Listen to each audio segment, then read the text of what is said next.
What's up, YouTube? This is Todd, aka the smartest man in the world.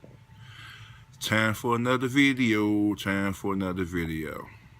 All right, in this video, I want to talk about credit. We all need it, at least most of us anyway. Most of us in America. We all want it. We all want good credit. That's the goal. 850 is, I would hope, everybody's goal. And this is how we make it happen. I'm just going to talk about the steps to make it happen, the steps that I'm doing to make it happen, because I'm in the process now of fixing up my own credit and doing a pretty good job. So I've never heard anybody talk about it from the perspective of actually going through it.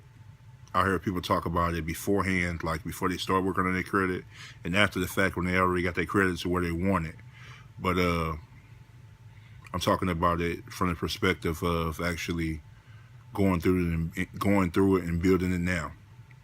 Right now, my credit score is about 600. Still kind of bad to me. FICO consider it fair, but I consider it still kind of bad. My goal, like I said, is 850. But a year ago, or maybe 8 months ago, my credit score was like 450. So it actually went up 150 points in like 8 months or a year, somewhere around there. How I did that was this. First of all, you have different routes of making your credit score go up. You have different routes of different ways to reach the same goal, which is 850 at the end of the day. But right now, it's at 600. But how I accomplished that was this. I went through a bankruptcy. I did a Chapter 7. And like I said, when you do a Chapter 7, that drops you way down. Hell, I might have been lower than 450. I might have been like 400. But I went through a bankruptcy. And then from that point, after you go through a bankruptcy, you wait a couple of months. And then when you wait those couple of months, the first thing you do is try to apply for a secure credit card. That's key no matter what. A secure credit card is key. It's key. The route I went through was Capital One. Capital One is the way I went. I went to Capital One. I paid $200, and they gave me I paid $100, and they gave me a $200 credit limit. From that point, I worked on my credit with them. Like I'm poor. I'm definitely poor. So I would still max out my card, but I would pay it all back. I never was late. And they increased my limit from 200 to now I'm at like $501 or something like that. But that just comes. I've been with them for a year, so that just comes from getting your bill, paying your bill before your due date or whatever like that, paying whatever you spent back or whatever, and go from there. So now I have a Capital One secured, and I have a regular Capital One too. So, and I also have a card called Credit One.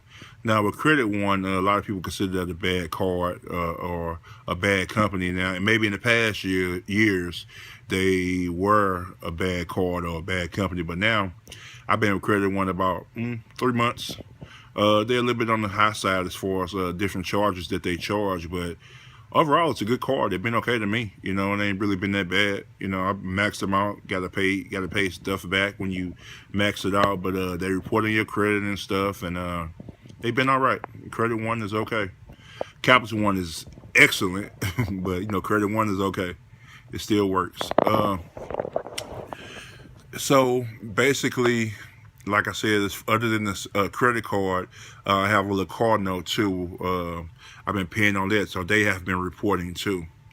So like I said, it's just about getting a couple of different types of credit, basically installment loans or credit cards or different things like that. Credit cards are considered like revolving credit. A car note or something like that is considered like an installment loan. So those are different types of credit. That's important too. So yeah, I mean, those are kind of like the number one and number two things of how to build your credit, man. I mean, it's crucial. Hopefully, I'm hoping by the end of this year to buy a house. So I'm hoping my credit score can be up to like 700. And my goal is going forward for getting my score up to 700 is I have student loans on my credit now that I want to pay down. Student loans are not covered inside of bankruptcy. Student loan or anything from the IRS like taxes and different things like that, those are not covered inside of bankruptcies. So that's something you just got to pay down and take care of yourself. Maybe go and get them some type of student loan forgiveness or IRS forgiveness or whatever like that. But that's stuff you got to pay down. But as you pay that stuff down, anything that's on your credit that you pay down actually helps your credit. I mean, the goal is to be at zero debt. You know, in student loan, even though creditors don't really trip off that too much, it's still considered a debt, and it needs to be paid. You know, steps on how to get my credit score up. I'm planning on paying down my student loan, and I'm planning on upping my credit limits as much as I can. You don't have to spend it, but you know, it's good to up them as much as you can, because that increases your credit score. And like I said, it's all about increasing your credit score. So I'll leave it at that, at least for, let's call this part one of how to boost your credit from the smartest man in the world. Have a good one. Like, subscribe, you know what I'm saying, comment, you know, bad or good, still comment. And talk to y'all in the next video. Peace.